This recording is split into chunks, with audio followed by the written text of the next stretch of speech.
Brooksaw Antiques here. Today we have this 1970 Olympia SM9 vintage portable typewriter. I'll show you how to use the functions and make sure they all work. Made in West Germany. If you follow me, you'll see that I posted the same typewriter yesterday, but I labeled it as an SM8 and was corrected that this is an SM9. So I'll show you the differences, but I'm just going to delete that old video and just post this one for now. Up top is the adjustable paper guide. This helps you guide the page in straight. I'm going to line that up with the edge of the platen, which is the main roller that feeds the paper.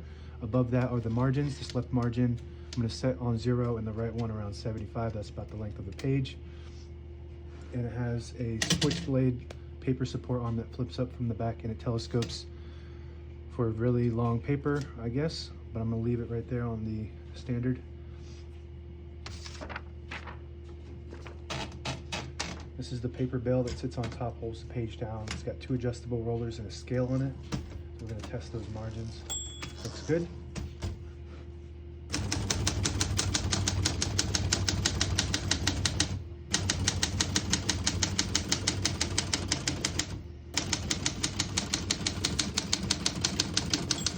Once you hear the bell, you're at the end of the margin. You hit this line space, keeps you back to the beginning, and skips 1, 2, or 3 spaces.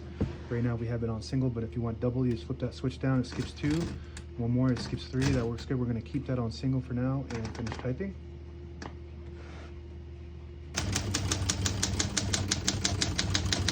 As you can see, all the keys type nice and none of them skip or stick. I'll type a sentence in red on the next line and switch from black to red. There's a switch on the right side here. Flip it all the way down in that orange square. It prints the bottom portion of the ribbon when you have it in the middle. It doesn't print any ink at all. It just leaves a stencil for copying purposes. When you have it up top on the blue square, it prints the top portion of the ribbon, which is black. So we're going to move that down for red.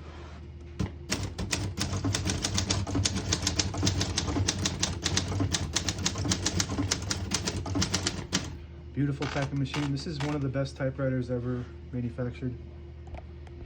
It's got a unique font that's kind of unique to Olympia. So I forget the name of it. I think it's Modern Pica 67 or something like that. It's got 10 characters per inch, and like I said, it's one of the best. It's top 3. I would say this Olympia SM8 and 9 would be comparable with the Hermes 3000 and the Olivetti Latera 32. There's differences in the way they function, but they're all 3 just top, really the best of the best. To pull the page out easy, there's a switch on the right side here. You flip it forward and it unlocks the rollers underneath the platen, allowing you to pull the page out easier, load thicker paper like carbon copy or cardstock. Make sure you flip that back before you load the next page, or else it won't load correctly. I'm gonna flip this down. By the way, this is an excellent condition typewriter. It's super duper clean. It's about as clean as they get. You could see all of the chrome still intact, and there's no rust at all whatsoever on it. So beautiful condition, excellent condition, the way it functions, the way it looks. Like any typewriter is gonna have like something like a little scratch there or something, but I wouldn't say it's in mint condition. It's definitely been used, but it's in excellent condition throughout. And I'll continue with the functions, but I just kind of want to go over how nice this is. I don't normally get them this nice, so I'm just really impressed. Shift on each side, a shift lock on the left to clear that. Hit the shift button again. MR above that left shift. You get to the end of the margin. It blocks you from typing, but if you hit that MR, it allows you to go all the way to the end. That works good. We're going to put the color back on blue, so the next time we print, we don't print red. Backspace on the top right of the keyboard works good, very smooth. Tab on above that. Right now we got 1 tab in the middle, and to clear that on the left side here is the tab clear. You push it down and there's a minus sign there, so now we don't have any. But I always like to keep one somewhere in the middle, so that way when you hit the tab button, it doesn't go slamming all the way to the end, causing wear and tear on your typewriter. So it just stops at that spot, and the way to set them is to push up to the plus sign on this lever. So down to clear, up to add.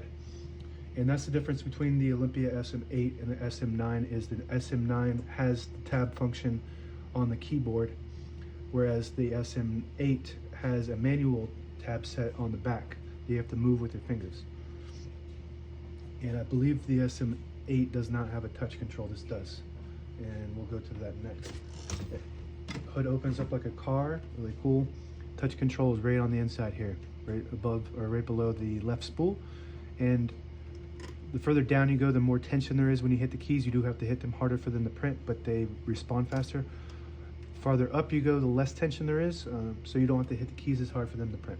We're going to keep that on low tension. These are a little bit heavy, so the comparison between the SM8 and SM9 versus the Hermes 3000 and the Olivetti Latera 32 is this is a little bit heavier when you hit these keys. So like it's almost like you're using more muscle when you're typing, but it just feels really, really smooth. You know, the Olivetti 32 is probably the touchiest, where you barely have to touch them for them to print. It's almost like a computer, and the 3K is just right in the middle, right smooth as butter.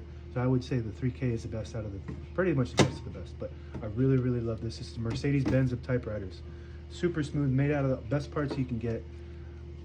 Super heavy because of that. It's dense. It's a dense typewriter made out of the best parts you can find in Western Germany.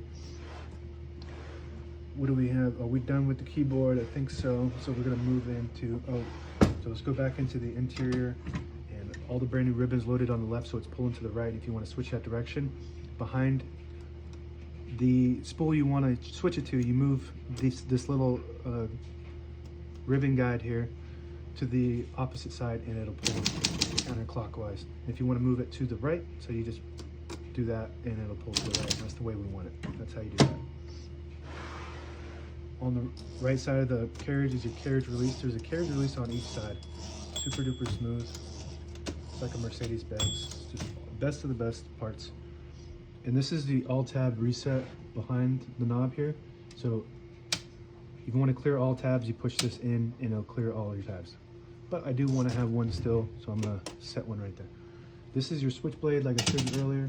That's the button you press to unleash the switchblade paper support arm. It's super cool. Carriage release on this side as well, super smooth. And if you pull the knob out, it'll disable the spacing, so you get to an exact spot on the page. You let it go, you get the clicks. Each one of those clicks is half a space. Just so smooth. Everything about this thing is smooth and clean. Like there's nothing tarnished or any corrosion whatsoever on this. Now available on eBay or Etsy. Search Brooksaw Antiques.